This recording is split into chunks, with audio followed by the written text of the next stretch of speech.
If you guys order a drive shaft, and not the hardware, you run into the issue that I experienced, and that'll be explained in this video.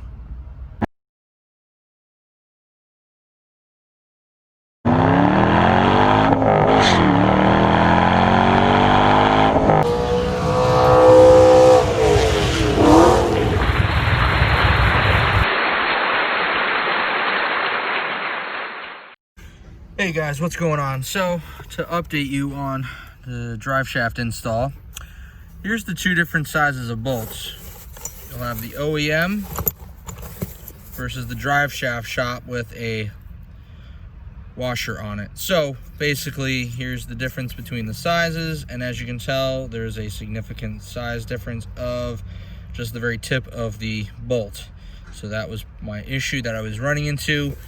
Ordered it from drive shaft shop, and we're going to be ready to finish this install on the drive shaft hopefully tomorrow. And it's also a little late in the day, so not looking to get it done today. So anyway, BMR loop is successfully on the car. I'm going to show you real quick. There it is, it's on. Drive shaft is on for the most part. Now we're just gonna get this all taken care of. Just gonna get that on, and then we're done with this install.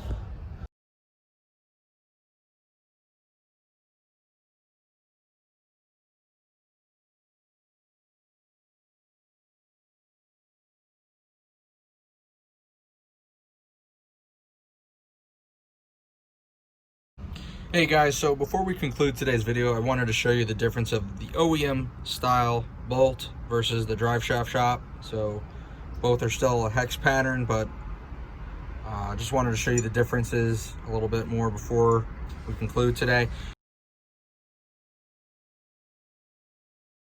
And want to give a shout out to drive shaft shop. Thanks, Bryson, for helping me get, set up on Tuesday evening as quick as possible before you guys closed. So while we still have the stock intake on, going to be replacing the bottom portion of this. Did a little bit of homemade work on it, so we're going to see if it makes any sort of difference with air being into the intake and into the blower. And still going to have that going in shortly. Still waiting on power steering leak being looked at. With COVID going on, I'm having to wait a little bit longer with certain installs, but it is what it is, and can't rush greatness. Man, this sound never gets old.